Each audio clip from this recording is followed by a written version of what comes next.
स्वागत है आप सभी का एक बार फिर से हमारे इस चैनल में। आज के इस वीडियो में टीजीटी और पीजीटी चित्रकला की तैयारी के लिए प्रैक्टिस सेट हल करेंगे और आज के इस प्रैक्टिस सेट में आपको पूरे 50 प्रश्न मिलेंगे। ये 50 प्रश्न बहुत ही लाभदायक हो सकते हैं आपके एग्जाम के लिए। तो चलिए आज के इन प्रश्नों को हल करते हैं। उम्मीद है आज का वीडियो आपको अच्छा लगेगा। और मित्रों, अगर वीडियो आपको अच्छा लगता है तो वीडियो को लाइक ज़रूर कर दिया करें और शेयर कर दें। तो यहाँ पे सबसे पहला प्रश्न है, प्रश्न नंबर 51। इटली के पुनर्जागरण कलाकार वास्तुकार का नाम दे जिसने परिपेक्ष तकनीक तैयार की। तो इटली के पुनर्जागरण कलाकार कौन हैं जो वास्तुकार भी हैं और जिन्होंने परिपेक्ष तकनीक तैयार की थी? तो सही जवाब होगा ऑप्शन बी, पाओलो उच्चेलो।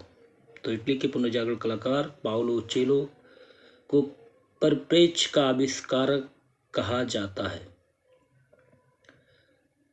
और इन्होंने जो प्रसिद्ध चित्र बनाए हैं, प्रसिद्ध चित्रों में से प्रलय नामक जो चित्र है उसमें परिपेक्ष के विशद प्रयोग देखे जा सकते हैं। चलिए अगला प्रश्न देखते हैं, प्रश्न नंबर 52। प्लेटो द्वारा लिखित ग्रंथ कौन सा है? तो सही जवाब यहाँ पे होगा ऑप्शन ए, सिंपोजियम। रिपब्लिक एवं सिंपोजियम प्लेटो के प्रसिद्ध ग्रंथ हैं, सिंपोजियम और रिपब्लिक। तो ऑप्शन ए यहाँ पे सही होगा। अगला प्रश्न देखते हैं, प्रश्न नंबर 53। सौंदर्य प्रकृति और सौंदर्य की प्रशंसा से संबंधित सिद्धांतों का एक समूह है, क्या कहा जाता है? तो सही जवाब होगा सौंदर्य शास्त्र, ऑप्शन डी।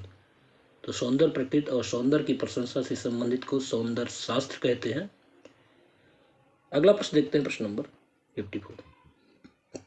नाट्यशास्त्र में भरत ने कितने भाव का विवेचन किया? तो नाट्यशास्त्र में भरत मुनि ने जो भाव का विवेचन किया है उनकी संख्या 49 है। ऑप्शन सी यहाँ पे सही है। अगला प्रश्न देखते हैं, प्रश्न नंबर 55। संचारी भाव का संबंध किससे है? संचारी भाव का संबंध किससे है?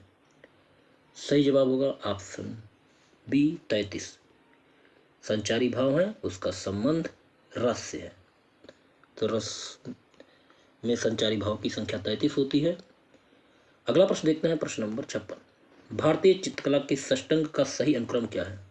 कई बार ये प्रश्न पूछा गया है तो सभी को पता होगा प्रश्न। तो रूप भेद प्रमाण भाव लावण्य योजनम सदस्या वणिका भंग इत चित्र षष्टांगम। तो षष्टांग का सर्वप्रथम उल्लेख जय बंगला में किया गया है। तो सही विकल्प होगा यहाँ पे ऑप्शन बी। अगला प्रश्न देखते हैं, प्रश्न नंबर 57। द्वितीयक श्रेणी के रंग कौन से हैं? आपको बताना है कि द्वितीयक श्रेणी में कौन से रंग आएंगे। तो यहाँ पे सही जवाब होगा ऑप्शन सी, हरा, बैगनी और नारंगी। तो द्वितीयक श्रेणी रंग वह होते हैं जो दो मुख्य रंगों को मिलाकर बनाए जाते हैं। तो हरा, बैगनी और नारंगी द्वितीयक श्रेणी में आएंगे। अगला प्रश्न देखते हैं, प्रश्न नंबर 58। तैल रंग चित्रकला की तकनीक क्या है? तो तैल रंग चित्रकला की जो तकनीक है, गाढ़े से हल्का, ऑप्शन ए यहाँ पे सही होगा। और आपको पता होगा कि तैल रंग चित्रण का प्रारंभ नीदरलैंड के कलाकार जान वान आइक ने किया था और इसमें मुख्य रूप से अलसी के तेल का प्रयोग किया जाता है। और ये जो तकनीक है इसकी गाढ़े से हल्का की तरफ चित्रों को रंग भरा जाता है। अगला प्रश्न देखते हैं, प्रश्न नंबर 59। विभाजन के सामंजस्य बनाने के लिए क्या आवश्यक है? तो विभाजन में सामंजस्य बनाने के लिए आवश्यक है ये सभी: अनावश्यक तत्वों से बचना, उचित बनावट का उपयोग और रंगों और स्वरों की भिन्नता। 60।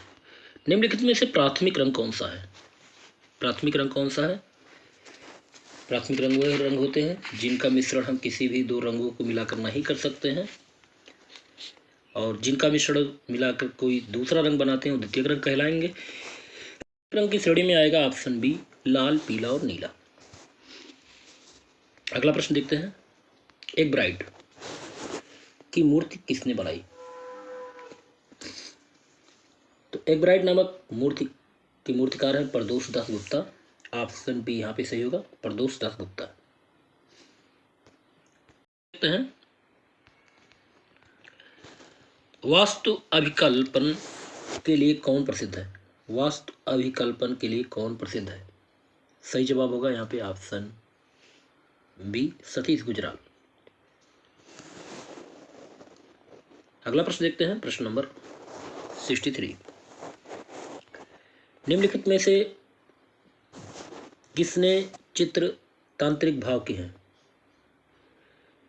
निम्नलिखित में से किसके चित्र तांत्रिक भाव के हैं। सही जवाब होगा ऑप्शन सी जी.आर. संतोष।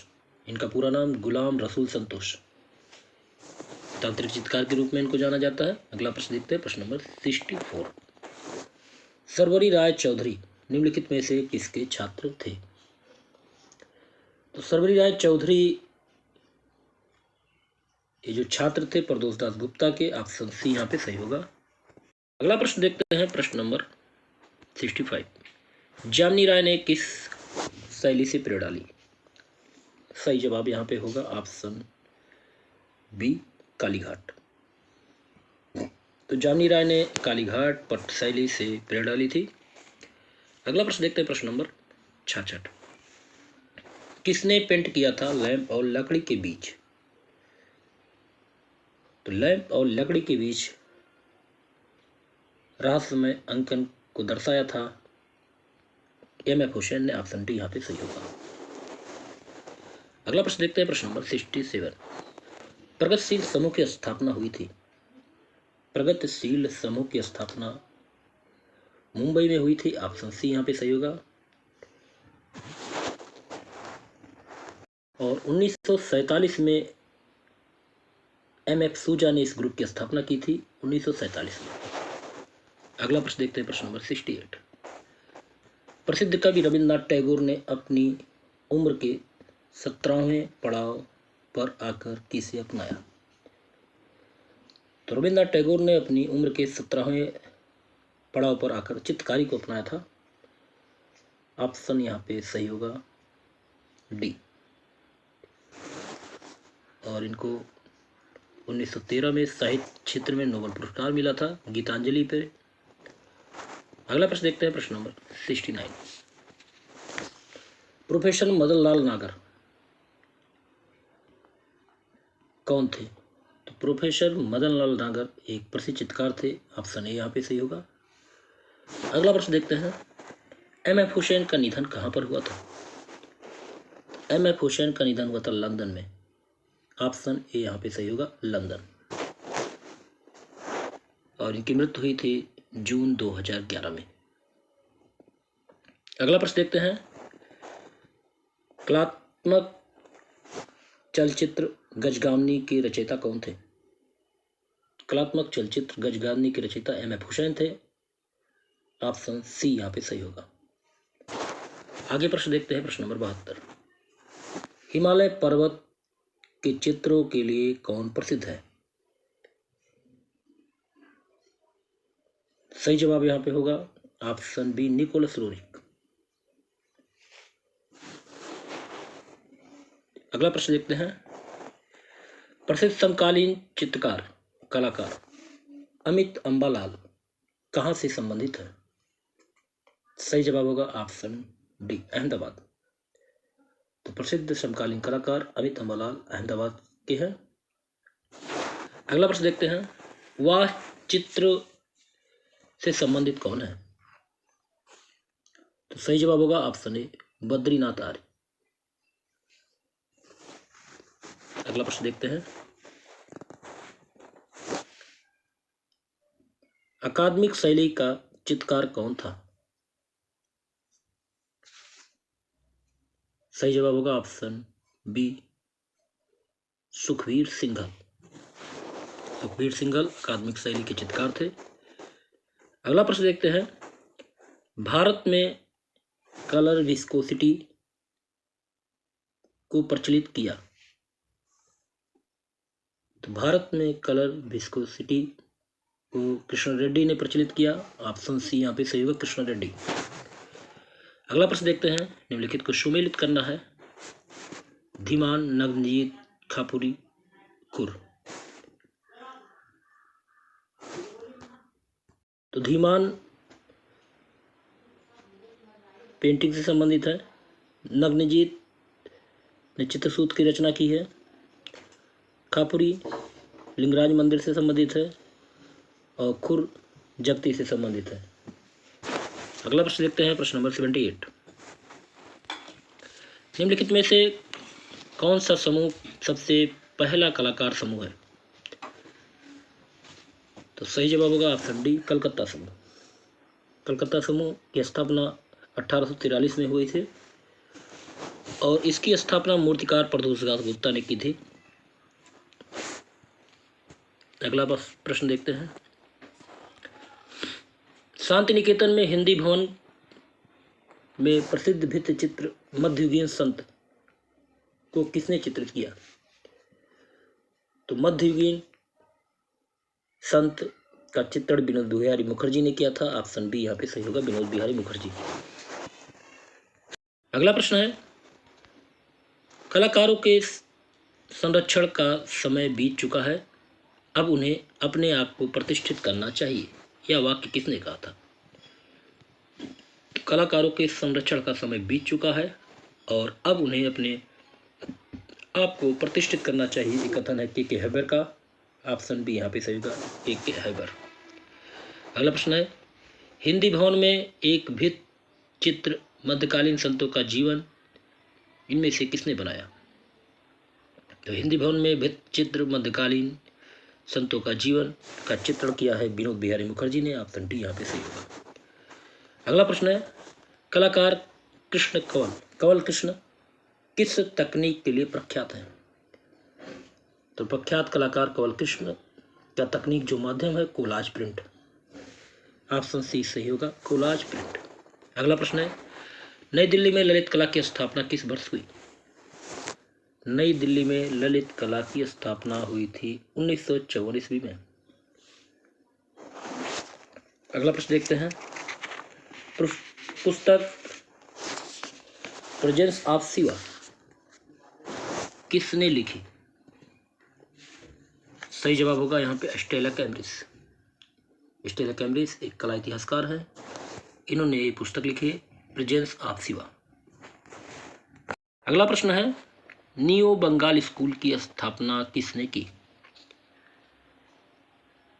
तो नव बंगाल या न्यू बंगाल स्कूल की स्थापना बंगाल शैली का एक ही रूप है और इसकी स्थापना या इसकी शुरुआत की थी नंदलाल बोस ने। ऑप्शन डी यहाँ पे सही होगा।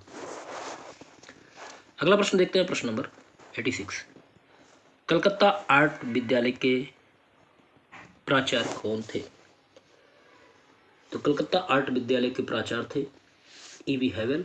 ऑप्शन ए सही होगा। 1896 ईस्वी में E.V. हैवेल कलकत्ता आर्ट विद्यालय के प्रिंसिपल बने थे। अगला प्रश्न देखते हैं। प्रश्न नंबर 87। बंगाल पुनरुत्थान युग के प्रवर्तक कौन थे?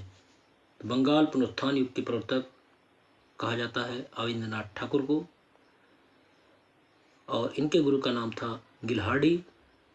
पाश्चात्य गुरु थे इनके। ऑप्शन बी सही होगा, अविंद्रनाथ टैगोर।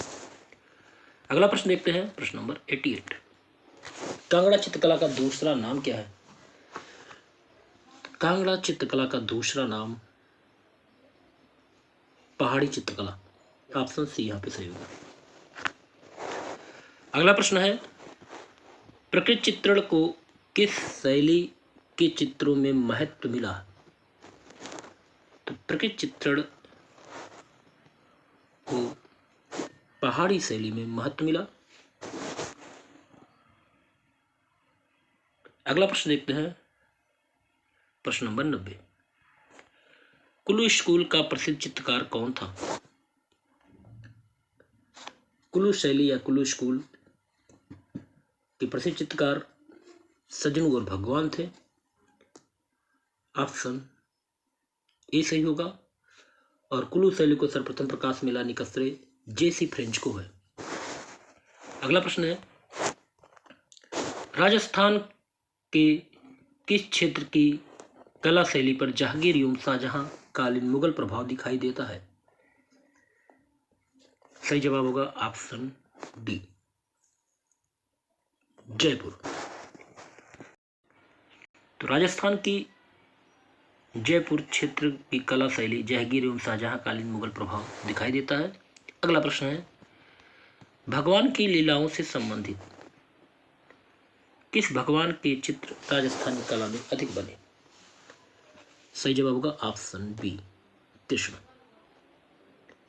भगवान की लीलाओं से संबंधित भगवान कृष्ण के राजस्थानी कला में सबसे ज्यादा चित्र बने हुए हैं।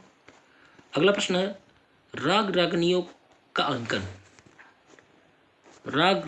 अंकन किस शैली में सबसे अधिक हुआ? सही जवाब होगा ऑप्शन डी, राजस्थानी। राग रागनियों का अंकन सबसे ज्यादा राजस्थानी शैली में हुआ। अगला प्रश्न है प्रश्न नंबर 94, फड़ चित्रण किस प्रदेश में होता है? तो फड़ चित्रण कपड़े पर किया जाता है, अधिकांश इसका निर्माण राजस्थान में होता है। ऑप्शन ए यहाँ पे सही होगा। अगला प्रश्न देखते हैं प्रश्न नंबर 95, प्रसिद्ध चित्रकार मौलाराम कौन सी भारतीय चित्र शैली के प्रमुख कलाकार थे?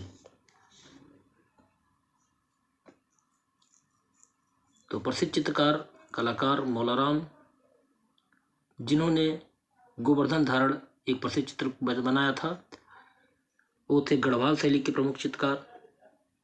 ऑप्शन डी यहाँ पे सही होगा।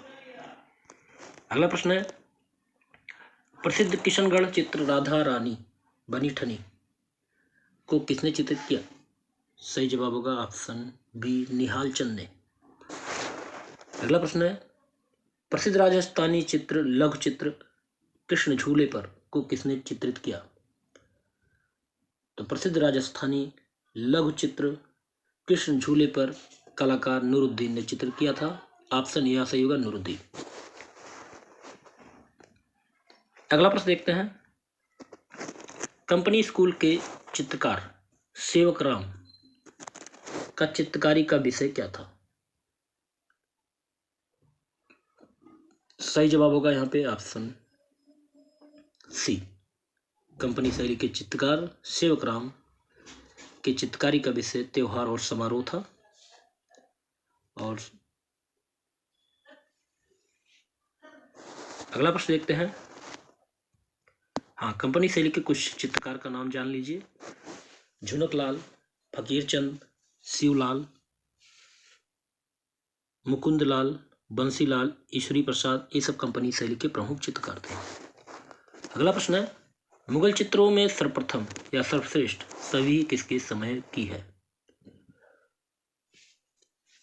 तो मुगलकालीन चित्रों में छवि का निर्माण अकबर के समय से बनना प्रारंभ हुआ था, क्योंकि अकबर छवि चित्रों का बहुत बड़ा शौकीन था। और जागीरकालीन चित्रकला अपने चरमोत्कर्ष पर पहुंची थी। और अगर देखा जाए सभी चित्रों का सुंदर और अत्यधिक सर्वश्रेष्ठ चित्र बने थे जहांगीर के समय में। तो ऑप्शन डी यहाँ पे सही होगा। अगला प्रश्न है, शाहकलम के चित्र शाहजहां काल में बनाए गए या प्रभृत क्या है? तो शाहकलम के चित्र शाहजहां के काल में बनाए गए, इसकी प्रभृत काले रंग से चित्र बनाना।